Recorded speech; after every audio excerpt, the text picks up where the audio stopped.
Hello and good day to you. This is Tracy Harrison from the School of Applied Functional Medicine. The topic today is methylation. Oh my goodness. A potent and powerful biochemical process conversion in the body, but one that is riddled with myths and misunderstandings. And today, especially in the progressive sort of medical, functional medical world, it's also subject to an awful lot of hype. And today I want to focus in on reinforcing some of those truths and busting some of those myths. It's something that perhaps more than any other biochemical process, I've heard practitioners over the years just say, I want to know more about methylation. I really want to understand methylation. And I think it speaks to a lot of the publicity that has been given to methylation and the nutrients, the genetic variants, the epigenetic factors, all of these things that can interfere with methylation. And I want to appreciate progressive practitioners and educators out there, people like Dr. Ben Lynch and Dr. Kara Fitzgerald, among many other well-respected colleagues who tend to focus on methylation as being such a keen area of progressive understanding about the interconnectedness of disease and health through this functional or more targeted biochemical lens that looks across the silos of conventional medical specialties at disease dynamics that can arise in certain body parts or in certain physiological processes or within the constraints of certain nutrient deficiencies, but then spread systemically throughout the body. Methylation today certainly is widely spoken of as being a driver for cardiovascular health or disease. And methylation is a bit of a current celebrity biochemical process in the world of cardiovascular health because what is methylation? Well, it's the biochemical oscillation between methionine and homocysteine, largely by tossing a methyl group. Think of it as a ball, right? We're tossing the ball back and forth between these two amino acids. In the oscillation between those two amino acids, we are generating bioavailable methyl groups. In particular, in the form of SAMe, right? Samidenosyl methionine. And SAMe is a carrier, a vehicle, if you will, for delivering these methyl groups to literally myriad different locations around the body. And cardiovascular disease, we have long recognized now that poor methylation, as we see through elevated levels of homocysteine in the body through the lens of the cardiovascular system, can increase the risk of atherosclerosis. And this is because a buildup of homocysteine can attract an inflammatory process, especially within our arteries and the endothelial lining of our arteries, because of the vicious cycle of oxidative stress does damage and attracts an immune response. It attracts inflammation, in this case, not to fight an infectious agent, but in order to enact cellular repair. And so any process that is dysregulated and chronic that generates lots of damage to tissue is likely to attract an inflammatory response courtesy of our immune system just doing its job in that tissue. And this is what we see with regard to a chronic dysregulated immune response that is ultimately the mechanism of atherosclerosis and the plaque that can build up, creating endothelial dysfunction that can contribute to increased risk of stroke, heart attack, and downstream, if it's pervasive, heart failure. And so we focus on homocysteine in the arteries affecting cardiovascular disease. But I want to take a step back and actually talk about what is the purpose of methylation. Ultimately, its job is to generate methyl groups and methyl donors that can go and serve, as I said earlier, all sorts of different purposes throughout the body. But I don't want you to lose sight of the fact that the most important purpose of methylation is not about countering cardiovascular disease. It's not about processing histamine or estrogens or anything like that. It is to help keep our genetic activation optimized. The most important and most prevalent purpose of methyl groups in the body is to serve as those epigenetic tags, right? With regard to histone winding in our DNA that helps to ensure the appropriate and measured, well-regulated activation of our genes throughout the whole entire body, not just dealing with the few specific disease dynamics or biochemical processes. And so we want to have good, copious, regular amounts of methyl groups that can ensure we have neither undermethylation nor overmethylation of our genes. Because as we know, it's our actual health or wellness experience tends on average, especially for chronic disease, to be not so much heavily mediated by our genetic variants, our actual genetic status, but rather by which of those genes are actually being activated, right? What is the expression of those genes?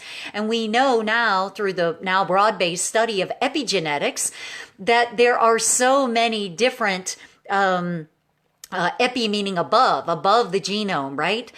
So many different aspects of our lifestyle can affect genetic expression that completely transcends the genes we're actually born with, which is why you and I could be born with the exact same genetic variants in a given area of the body, but you could have a very different genetic activation or expression based on your lifestyle, your diet, your stress, your personal hygiene products, the health of your relationships, your movement and exercise, your oxygenation, the frequency with which you suffer from infections, your blood sugar level versus mine.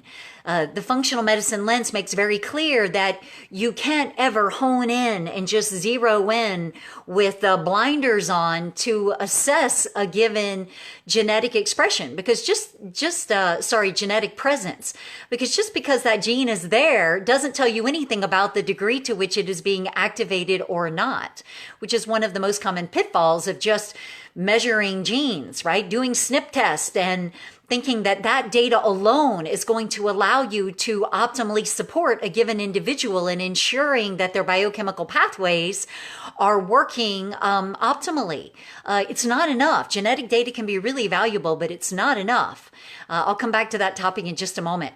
But just the primary lesson around the purpose of methylation is to ensure that we have optimal genetic activation. And when we have a dearth of methyl groups in the body, we become vulnerable for suboptimal activation of all sorts of different genes throughout the body. But I also want to talk about some of the most common disease dynamics that are influenced by the effectiveness of methylation or not.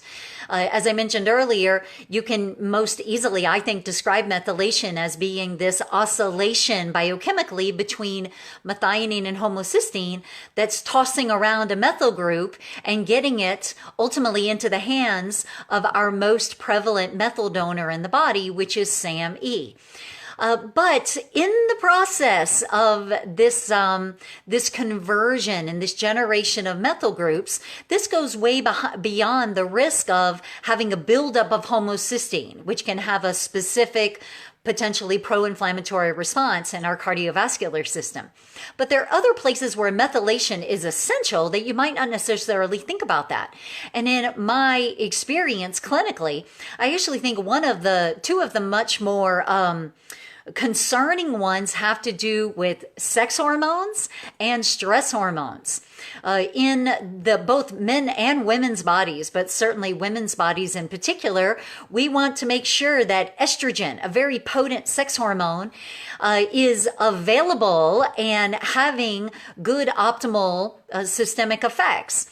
But women in particular, and men to a lesser degree, but a concerning, increasing degree, we can struggle with estrogen dominance, meaning too much estrogenic effect in the body.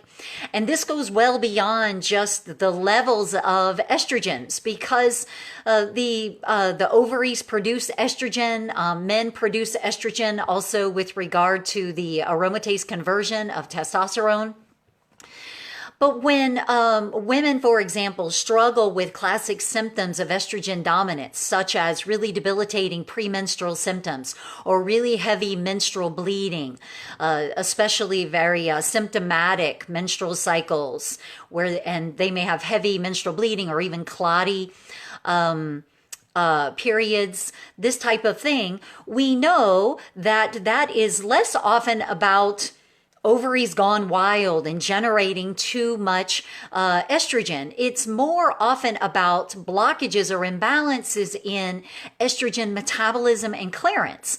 And when we are metabolizing estrogens, those metabolites still have estrogenic effects. And so it's not enough to just focus on measuring the estrogens in blood.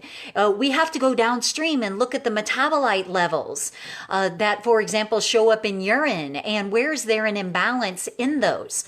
And the body has different genetic expressions and different dietary choices that affect estrogen metabolism.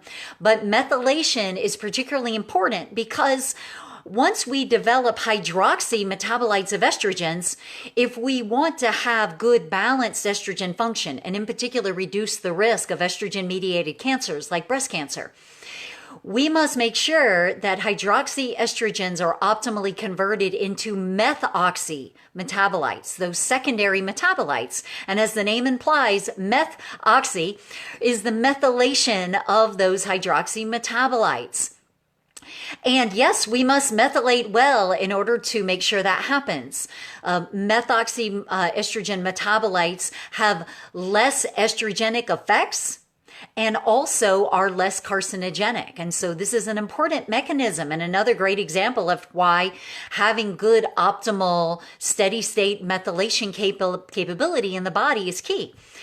But in addition to stress hormones, we want to think about, sex hormones, we want to think about stress hormones because we live in very stressful times, especially now in these strange and wondrous worlds. And we collectively as a human species are wrestling with all sorts of symptoms right now, courtesy of higher levels of stress hormones. And catecholamines, including adrenaline, epinephrine, and also norepinephrine, require methylation for breaking down those stress hormones. And indeed, the difference between an individual who encounters a stress and has a stressful response, the difference in someone who winds down from that fairly quickly and can calm down and get back to normal and give their body the relief of breaking down those stress hormones and moving on, versus someone who has that stressful impetus and they stay on high alert. It lingers, right? Their stress response lingers, and it leads to a hypervigilance that also impairs sleep and impairs cellular repair, impairs our immune function, and they stay in more of a chronic sympathetic nervous system activation. The difference between those two people is very often methylation. There can be genetic variants, certainly, in the activation of and then the metabolism of those stress hormones. But in order to break down adrenaline, we have to methylate it. And so yet another excellent example of why methylation is key and can make a dramatic difference in our life experience. We also have to methylate histamine, right? Histamine that the body generates internally, especially in an intracellular environment and in response to our immune system's reactivity to anything from allergens to infections. We have to methylate in order for that to be well handled. And so there are many disease dynamics that are exacerbated or created by having inadequate methylation. But let's talk a little bit about the biochemistry of methylation, because many of you are likely quite savvy and you know B vitamins are where it's at, right? The primary methylation pathway involves, first of all, the conversion of homocysteine back into methionine by the movement of a methyl group courtesy of folate, right? Folate's the actual potentiator of bringing that via methylfolate, bringing that methyl group, right, to methionine. But the devil in the detail is much more nuanced than that, because I think part of the challenge today with the celebrity visibility of folate and the celebrity genetic SNP, right? Single nucleotide polymorphism, which is a fancy phrase for just being a common genetic variant that affects more than 1% of the population. MTHFR, right? The genetic SNP that can impair the activity of methyl tetrahydrofolate reductase. MTHFR is an important gene, right? It helps to allow folate to bring a methyl group to the party. And we know through research that impairment of this enzyme can have a significant effect on our ability to run the methylation cycle. But folate does not act alone. It's actually a different gene and a different nutrients that help to actually activate folate in enlivening its trigger of the methylation cycle. And that is courtesy of a different gene called MTR, which requires vitamin B12 and actually zinc in order to bring the methyl group to folate. And then the often neglected B vitamin is riboflavin, vitamin B2. In fact, you can have plenty of folate in the body. Plenty of folate. You're eating lots of dark leafy greens, lots of folate, but MTHFR is not working well because there's insufficient levels of riboflavin. Vitamin B2, and I want you to be aware of this. It's a B vitamin we don't tend to focus on very much because we just assume that it's sufficient in the body. But like so many other B vitamins, we can have a depletion because of medications that either overutilize the particular vitamin, such as in the detoxification of that drug, or by impairing a biochemical conversion that takes up that nutrient into its common biochemical substances. And riboflavin in particular is depleted by pretty much all known classes of antibiotics. And so this is a concern, especially given the widespread prescription of antibiotics, and especially now during times of the pandemic where more and more people are struggling with immunosuppression from all the stress of the pandemic, which is creating bacterial problems.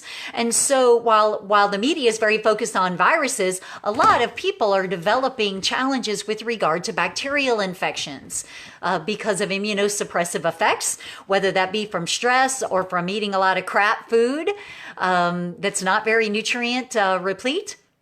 But so you want to think about sufficiency of riboflavin and thinking about the potential depleting effects of antibiotics. Antibiotics in particular can be mitochondrial toxins and directly interfere with mitochondrial function and the whole cellular respiration process. The majority of riboflavin in the body is actually captured up in enzymes, coenzymes that are used by mitochondria for cellular respiration and other different redox biochemistry. And yes, this is one of the reasons why taking specific B vitamins on its own can potentially set us up for imbalances. It's why a B complex can be so much more valuable, because B vitamins in the body never act alone. It's always in concert with other ones. I would say the only exception to that from a singular supplementation viewpoint might be vitamin B12. And that is because it has some particularly prevalent causes that are common in our culture with regard to depleting supplies of B12. This includes things like use of the drug metformin, which is becoming ubiquitous with regard to the prevalence of prediabetes and type 2 diabetes, and also proton pump inhibitors, which are becoming even increasingly used because of the widespread incidence of GERD and chronic acid reflux, and proton pump inhibitors and also H2 receptor blockers. They're creating hypochlorhydria on purpose, right? So that we are less likely to optimally be able to absorb vitamin B12 down in the intestines because we don't have optimal binding of intrinsic factor as food, chyme, right? The food slurry moves from the gastric cavity into the duodenum. And so vitamin B12 as a separate supplement may be merited, especially where there's a really good diet and good digestion and absorption. But otherwise, think about B vitamins being most appropriately bought on board in a complex, because you don't want to encourage people to make sure they're getting plenty of folate in their diet from dark leafy greens and plenty of B12 from good quality animal proteins and good eating hygiene and chewing. And then riboflavin is a problem, is a challenge. And indeed, some people find that it's actually riboflavin, not folate, that is the nutrient they most need in order to activate their MTHFR MTHFR gene. But let's talk about alternatives to the B vitamins, because I'm amazed at how often practitioners, even those who've studied quite a bit of nutritional biochemistry, forget that the body, as usual, has some other backup pathways that can be used for these critical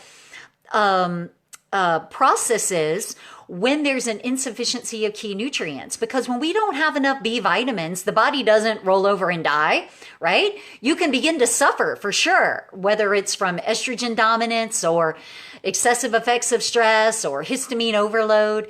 But the body does have alternative biochemical pathways. And one of these is what I call the choline bypass. So people think about the methylation cycle as being a wheel, right? And you need the B vitamins in order to make the conversions along the wheel. Well, you can think about a shortcut, right? Or a bypass, a bridge going through the middle of the methylation cycle. That's an alternative way of converting homocysteine to methionine. And this involves largely the activity or the activation of different enzymes by the nutrient choline. And choline is often referred to as the other B vitamin. But choline is a substance that the liver can make small amounts of, but it generally is not sufficient for optimal methylation, especially given the huge stress and toxic demands that we face in modern society.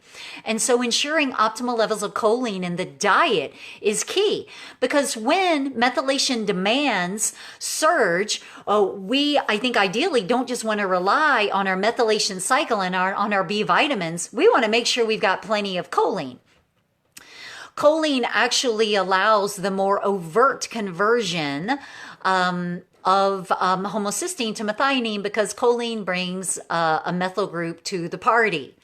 And choline is common in foods such as eggs, in particular eggs, organ meats, and other animal proteins as well, such as poultry and fish, good whole animal proteins.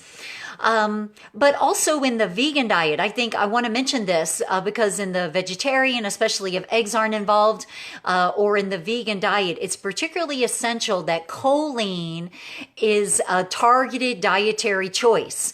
Choline is way less prevalent in plant foods. In particular, you want to look for sources like mushrooms and legumes. And then also certain vegetables like cruciferous vegetables, in particular like cauliflower and broccoli. But you have to eat quite a bit of them in a vegan diet in order to get ample amounts of choline. What actually happens is that choline is converted into betaine, and thankfully vegans and all good whole food, nutrient-dense diets can bring on significant amounts of betaine via other vegetables like beets and spinach. Beets, just a serious powerhouse food as far as methylation and liver health is concerned. Because there's betaine, right? Betaine, which is trimethylglycine, which is a particular form of the amino acid glycine. But this is an alternative pathway and speaks to the importance of diet, and not just diet to provide B vitamins, but diet to provide choline and betaine in order to support methylation alternatives. Now, this is not intended to be a dominant pathway, and so it has less activity than the normal primary B vitamin activated methylation cycle, but it's certainly something we want to think about boosting. For that matter, let's talk just briefly as an aside about the essential nature of choline, because You need choline in order to make phosphatidylcholine, right? An essential phospholipid in terms of the health of cell membranes.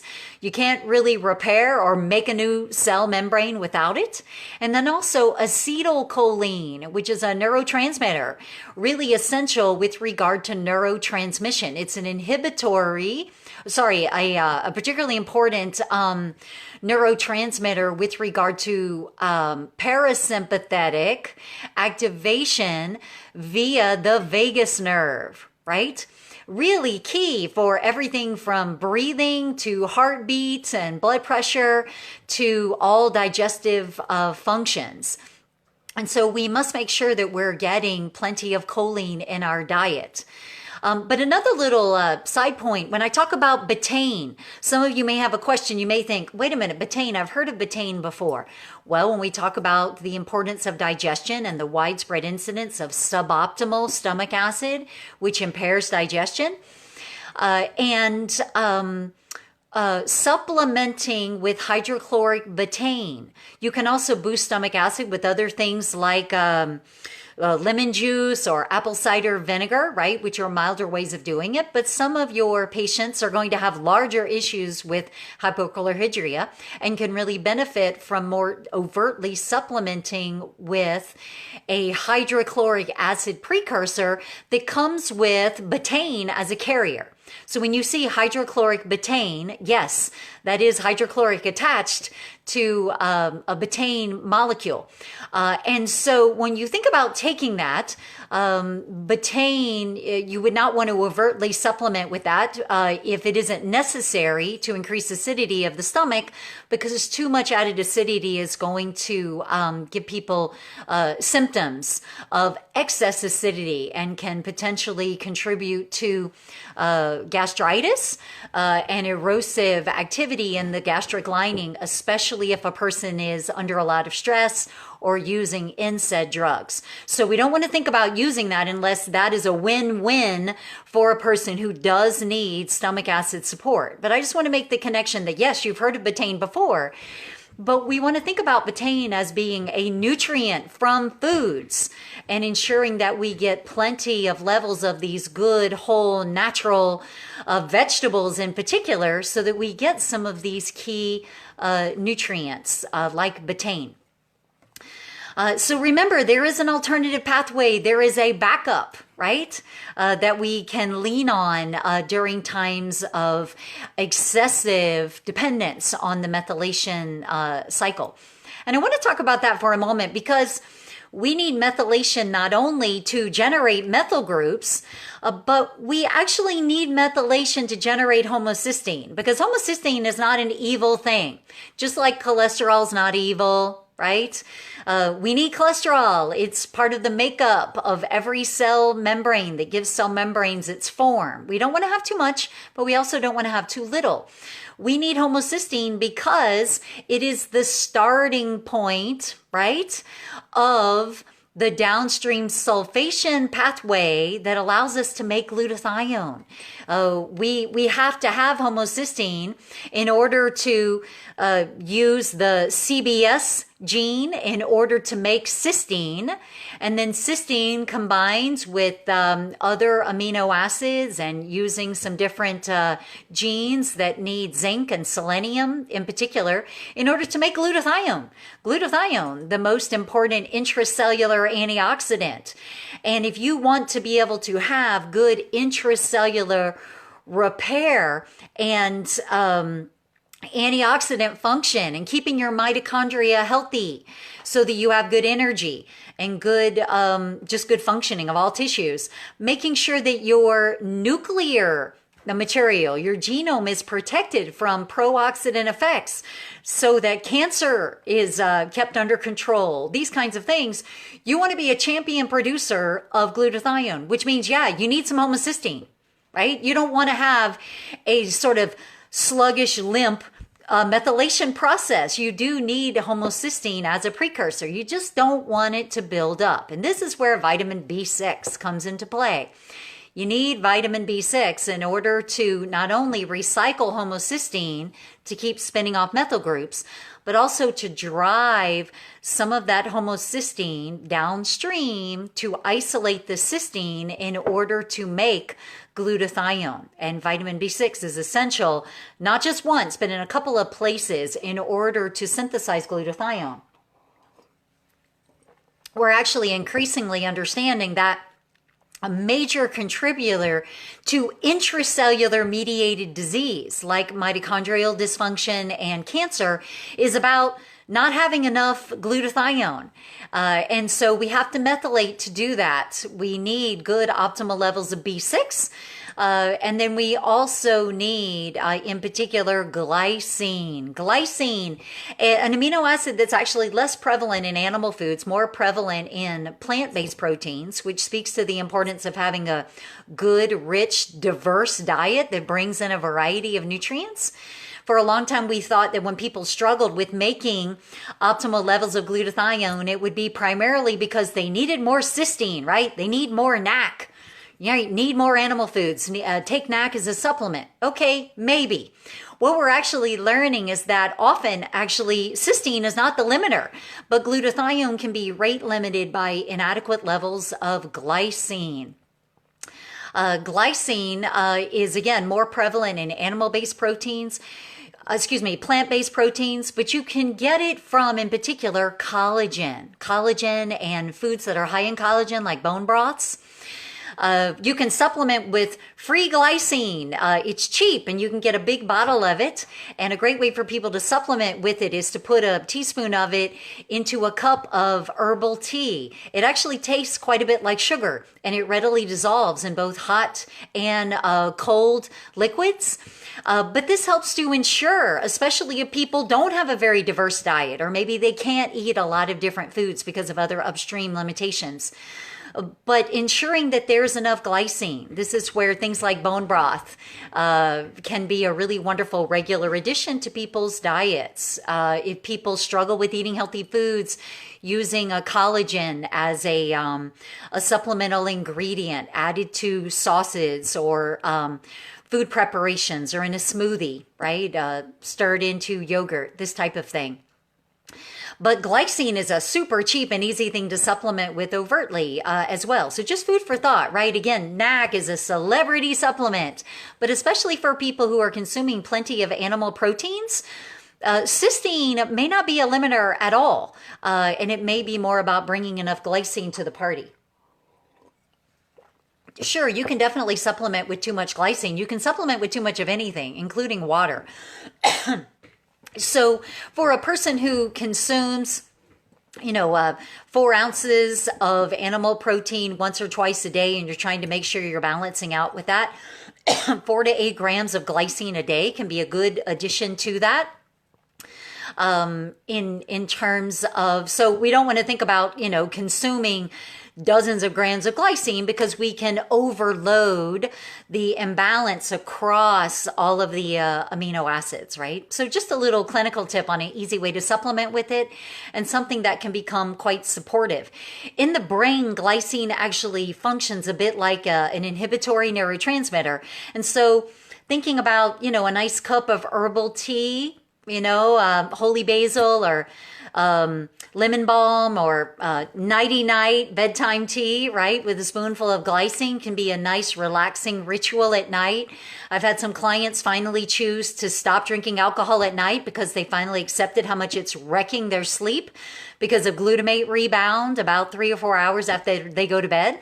This becomes more prevalent as we age. And so they've moved to things like a mocktail, maybe some glycine sweetened herbal tea in a fancy cocktail glass, right? Keep the glass, keep the ritual, keep the lovely ritual as part of our life, but maybe trading it out for the alcohol if your body's not dealing with it very well, which is a great segue, by the way, for what can get in the way. So there's a lot of basics here that I'm not going to cover because I think most of you are fairly savvy, right? So yeah, we need folate from dark leafy greens. We need B12 from animal proteins. The nutrients that a vegan diet is most likely missing in optimal quantities are B12, choline, and zinc. Pay particular attention to those. So people can supplement with some of these things, but then they find out it's not helping, right? It's not helping. The supplement is going in the mouth, but it's not getting to where it's needed. And it's a good reminder that there are things that can interfere with digestion or absorption. And we know that metformin, even if people are taking B12 as a supplement, right? Metformin inhibits B12 absorption in the ileum of the small intestines. Methotrexate impairs the activity of folate in the body, and good savvy prescribers will know that they need to recommend a folate supplement with a prescription of methotrexate. But sometimes I've seen this done in very small quantities, just basic dietary physiologic quantities, like maybe 200 micrograms or 400 micrograms, as opposed to the multiple milligrams that someone taking methotrexate is likely going to need in order to not impair methylation. Women who are using oral estrogen containing contraceptives are more likely to decimate their vitamin B6 sufficiency. And that has to do with the way estrogen interacts with serotonin synthesis in the gut, because that's where over 90% of our serotonin is synthesized. And we can end up depleting our B6. And these are key nutrients that drugs, and keep in mind the things I mentioned, like proton pump inhibitors and metformin and methotrexate and oral contraceptives. These are not things that people tend to take episodically for short-term purposes. These are things people tend to take for years and years, maybe multiple decades, that can be causing significant nutrient depletion in the body. And they're things that every one of us needs to be aware of. Whether you're a prescriber or not, you need to ask in your intake, what medications are you taking? And also, what medications did you maybe stop taking within the past year? Because people may have stopped something 2 months ago that they don't think to tell you about unless you ask, but that have contributed to significant nutrient depletion or other disease dynamics over a longer period of time. And you need to know this. Even if you're not the prescriber, you need to know what nutrients might be hanging in the lurch. Because of medication choice, even well-prescribed medication, that's fine. But we still have to look for and take responsibility for the downstream effects of those drugs.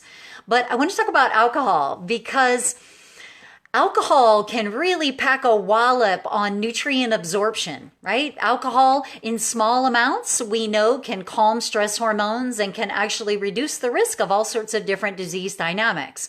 But excessive intake of alcohol, which I believe is rampant right now in pandemic times, can do some oxidative damage to the mucosal lining and to enterocytes, microvilli, and their ability to absorb nutrients. Even if you're digesting them well and taking good amounts and getting good amounts from food or supplement, you still got to absorb them.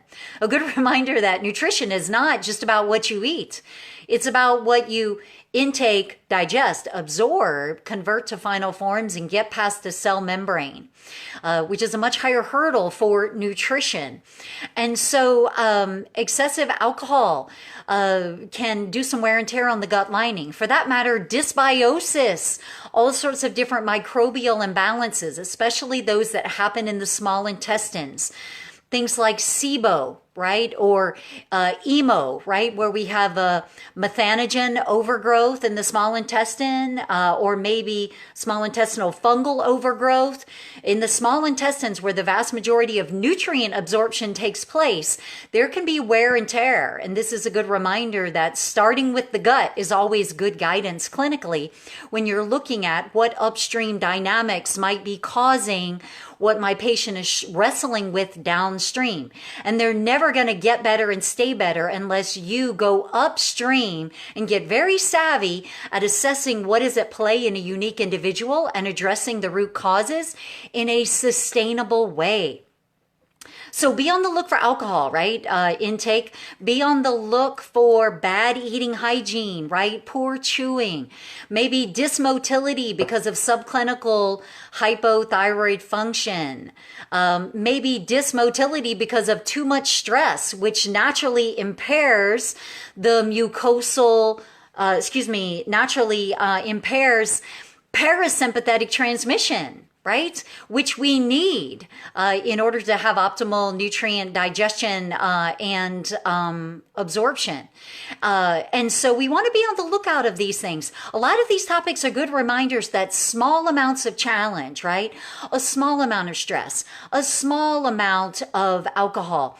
These sorts of things can provide a manageable pro-oxidant challenge that actually triggers endogenous hormesis, right? Hormetic effects that activate, for example, antioxidant pathways, activate healing processes in the mucosal lining, which is why we have to get out of black and white thinking. Oh, alcohol's bad, leafy green's good. Well, no, not necessarily, depending on who you're talking about and the amount of what they're dealing with, right? If someone is dealing with a very sensitive gut and maldigestion, maybe secondary to strong IBS and SIBO, raw leafy greens will be a terrible food choice for them. If someone is consuming good small amounts of alcohol that are in good appropriate moderation with a good healthy diet, then it might be a quite relaxing ritual that contributes to relaxation and good social connection and parasympathetic activating social practices and warmth and love and connection and rapport that are actually quite health promoting. And so we have to stay out of black and white thinking. It's about small manageable amounts of these substances.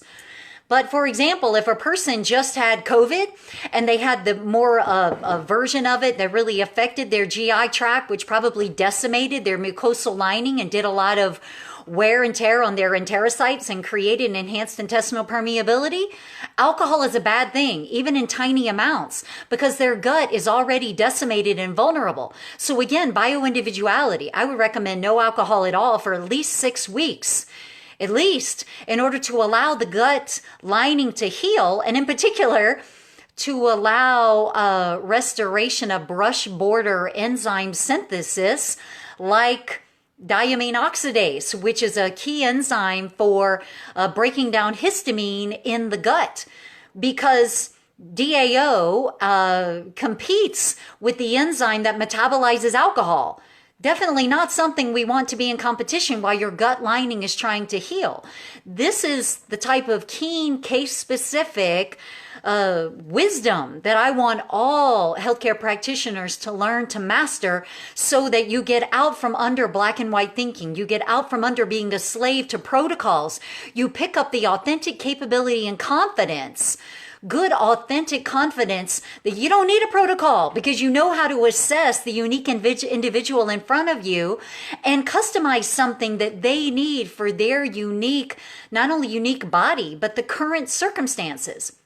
And what people need right now, maybe 3 weeks post-COVID, is going to be very different than what they need 3 months from now or 3 years from now, as that healing process has been largely accomplished, and then maybe ongoing maintenance processes. This is about developing the ability as practitioners to see the unique person in front of us. And you will create a wildly satisfied patient who can't stop talking about you and referring everyone they know to you if they thrive in their savvy clinical partnership with you, because they know you see them with beginner's mind and fresh eyes every time you go to them, rather than trumpeting the same old protocols and the same old interventions for the same old set of lab findings, right? We want to help people not just to manage a disease, but to get to the roots of it and reverse it and help them both get well and stay well. I want to end today with one last comment about methylation, because don't just look at genetics. In fact, I teach that genetics can be a much more useful lab data set after you get data on what's actually going on, because genes tell you what a person might be predisposed to, but it's not going to tell you what's actually going on. You could have a patient who is homozygous for what we understand is the highest impairment for the MTHFR enzyme, which is the C677T variant. You could be homozygous for that. Your homocysteine, though, right now, what's actually going on, your homocysteine could be 35 or it could be 6. You have to see what's actually going on. You can't manage a person's disease state assuming that your genetics are telling you everything you need to know. It's simply false. It's not true at all. It's always going to be vulnerable to over or under treating, over or under supplementing. Plenty of people have disease-promoting genes who are making healthy lifestyle choices and living their way into active disease prevention and resilient health reality. And so we need to understand what's going on. So homocysteine, widely available, you need to check it. If you want to look at folate status, make sure you're checking red blood cell folate, not just serum folate. Vitamin B12, you can check serum B12, but it's not going to tell you what's happening intracellularly. I recommend methylmalonic acid, which you want to be in the lower half of the normal range. And homocysteine, right? That's a good broad-based set of markers, right? If you want to know if oxidative stress is out of control and maybe a heads up that methylation isn't sufficient, you can look at markers like GGT, which is a liver enzyme, often not included in a CMP, so you want to check to be sure. But GGT, gamma-glutamyl S-transferase, is an enzyme, the levels of which are going to be increased if the liver in particular is stimulating greater glutathione synthesis. Pretty good heads up that there's a higher demand for it. Typically, an optimal placement for GGT is going to be in the second quartile of the normal range. Now, there's all sorts of more fancy functional panels on methylation, right? You can actually measure in the blood levels of methionine, levels of cysteine. You can actually look at levels of SAM, right? You can look at the ratios of SAM adenosyl methionine and SAM adenosyl homocysteine in order to understand what the balance between those two things are in order to get some greater insight.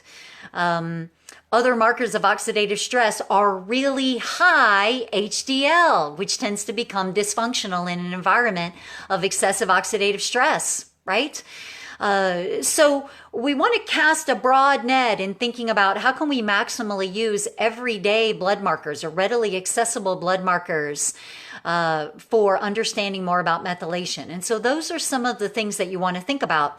Taking a look at SNPs can be really valuable, but keep in mind, there's over 100 SNPs that affect the activity of MTHFR, right? There are thousands of SNPs that affect methylation. So while MTHFR and like I said, the C677T variant, and whether people have that or not, is very popular. It's really famous right now, but we want to be cautious about giving too much weight to that gene and to those SNPs. We want to look at what's actually going on for the individual in front of us. And even if we don't have lab data, we want to look at the predisposing factors. And a B complex, right? Just a good balanced B complex from companies like Thorne or Pure Encapsulations or Designs for Health or Seeking Health. These types of things can be extremely valuable for just making sure in these very stressful times that there's plentiful B vitamins for supporting methylation. I could go on, but I just wanted to cover some pearls today to make sure that we're keeping beginner's mind and casting a broad net, right? That we're not just using genes. Yes, homocysteine, right? You don't want it to be too high, which can speak to impaired methylation, but you don't want it to be too low either, because that may mean there's not enough fodder to make cysteine to have ample levels of glutathione. So there's a lot of values argued based on looking at published research, but I think optimal homocysteine is around 6 or 7, maybe as low as 5.5. But you don't want your homocysteine to be 2 any more than you don't want your homocysteine to be 25, right? It's about an optimal zone, not just a normal number. Normal is just a statistical norm in the reference range, right? Reference ranges are not healthy ranges. Being within the range is not okay. It just means you're like 95% of the rest of the population, within which there's a whole ton of disease waiting for you to spot it, looking for optimal values inside those normal ranges. I thank you so much for what you do in the world, and thank you for being here today and for the privilege, the opportunity to support you. Have a great day.